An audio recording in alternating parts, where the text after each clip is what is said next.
Assalamualaikum dan salam sejahtera guys. Bertemu lagi kembali kita bersama Bulletin Gadget Wiser untuk minggu ini. Jadi untuk minggu ini ada beberapa berita menarik yang boleh kita bincangkan. Astro nak saman peniaga Android Box, Netflix hilang customer. Katanya Samsung nak guna bateri kereta elektrik untuk telefon diorang.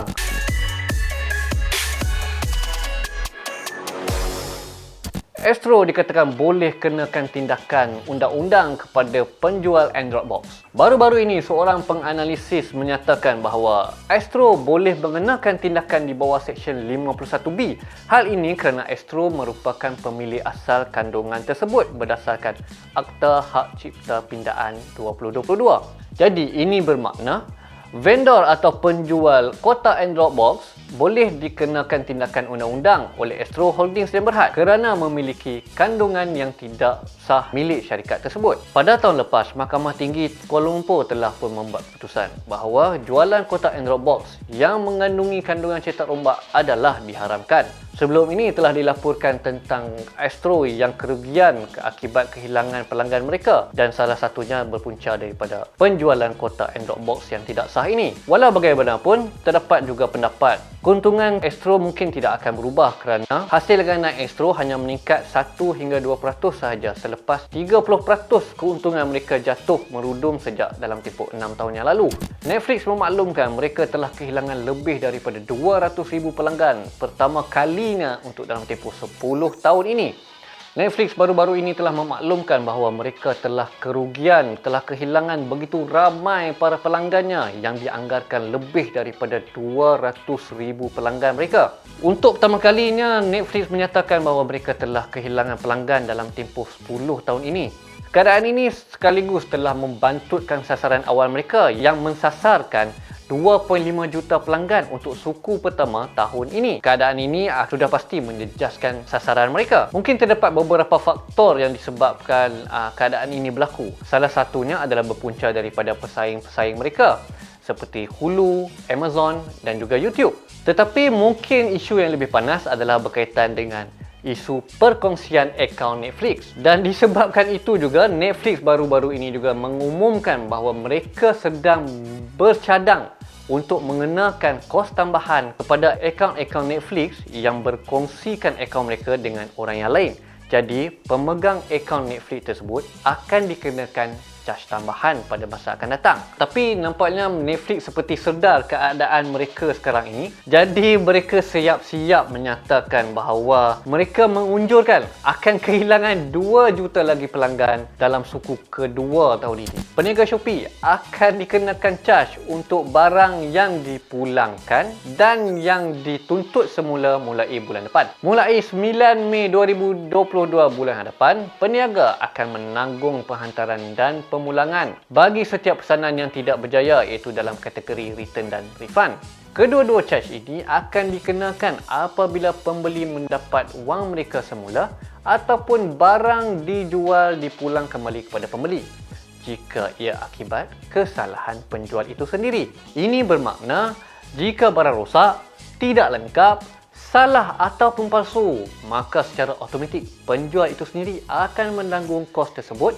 Ini kerana berpunca daripada masalah mereka sendiri. Namun begitu, para peniaga masih boleh mempertikaikan keadaan itu jika mereka dapat membuktikan isu barang yang dijual mereka bukan salah daripada pihak mereka.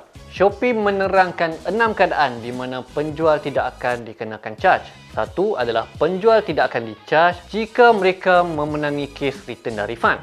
Keduanya, penjual tidak akan dicaj jika barangan tidak diterima. Ketiganya adalah penjual tidak akan dicaj atas sebab perubahan fikiran. Penjual tidak akan dicaj jika tiada pemulangan barang dalam bentuk fizikal.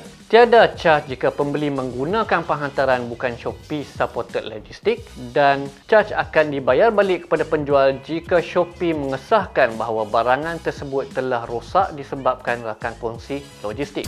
Samsung dilaporkan akan menggunakan bateri kereta elektrik ke dalam telefon pintar mereka. Menurut laporan media Korea, mereka menyatakan bahawa Samsung kini sedang merancang untuk menggunakan bateri kereta elektrik ke dalam telefon pintar mereka. Ia bertujuan bagi meningkatkan kapasiti sesebuah bateri telefon pintar. Sebagai contoh, jika sebuah telefon pintar itu dimuatkan dengan bateri 5000 mAh ketika ini, tetapi pada masa akan datang, ia akan dapat mampu meningkatkan kapasiti bateri tersebut lebih lagi. Teknologi bateri ini dikatakan sedang dibangunkan dan akan dikilangkan di Korea dan juga di China nanti. Jadi pada masa hadapan mungkin bateri-bateri yang ada di dalam telefon pintar Samsung semuanya menggunakan teknologi bateri daripada kereta elektrik. Seterusnya, penunggang-penunggang e-skuter sekalian akan dikenakan undang-undang yang lebih ketat. Kerajaan dilaporkan sedang mempertimbangkan akan memperkenalkan undang-undang kecil khas untuk penunggang-penunggang e-skuter. Ini berikutan mereka sering bikin bimbang. Lambakan trend penggunaan e-skuter di jalan-jalan besar maupun kecil sudah menjadi suatu perkara yang lazim hari ini. Ini kerana e-skuter dilihat mesra pengguna, mesra alam dan tidak perlu lesen pun untuk menunggangnya. Tetapi dari segi penggunaannya, tanpa kawalan, ia boleh menyebabkan bahaya kepada pengguna-pengguna jalan raya yang lain, khususnya kepada penunggang e-skuter itu sendiri. Jadi kerajaan memaklumkan bahawa mereka kini sedang bercadang untuk memperkenalkan undang-undang kecil bagi menguatkuasakan peraturan penggunaan e-skuter. Buat masa ini, berdasarkan akta yang ada, penggunaan e-skuter adalah termasuk di dalam kategori kenderaan elektrik dan tertakluk di bawah undang-undang. Namun begitu, kerajaan akan memperhalusi definisi bagi kenderaan mikro ini di dalam bawah nama mungkin nama yang lebih sesuai untuk e-skuter ini. Berdasarkan akta yang ada sekarang, kenderaan yang dipacu oleh sumber elektrik, enjin pembakaran kuasa manusia atau gabungannya dan mempunyai kelajuan maksimum sehingga 50 km per jam. Semalam telah berlangsungnya pelancaran dua produk terbaru daripada Realme, iaitu telefon pintar Realme 9 dan juga tablet Realme Pad Mini. Untuk telefon pintar Realme 9, ia dikuasakan oleh Snapdragon 680, dilengkapi dengan kamera 108MP, RAM sebesar sehingga 8GB dan paling penting sekali, harganya adalah di bawah RM1,000. Untuk Realme Pad Mini pula, harganya juga adalah harga mahal yang mampu dimiliki. Dilengkapi dengan bateri berkapasiti 6400 mAh, skrin bersaiz 8.7 inci, juga dilengkapi dengan kamera tunggal 8MP di belakangnya dan juga ia hanya senipis 7.6mm sahaja. Jadi kalau korang untuk cari hadiah raya untuk tahun ini, inilah antara produk yang terbaik untuk korang. Tambahan pula, harga marhain yang mampu dimiliki untuk Realme Pad Mini ini hanya berharga dari RM699. Tetapi korang boleh dapatkan peranti terbaru ni pada harga promosi bermula 25 April ini hanya pada harga RM599 untuk Realme Pad Mini dengan spesifikasi 3GB dan juga storan 32GB Wi-Fi. Ok guys, setakat ini sajalah Bulletin Gadget Wiser untuk minggu ini. InsyaAllah kita akan berjumpa lagi pada minggu hadapan sebelum raya. Assalamualaikum.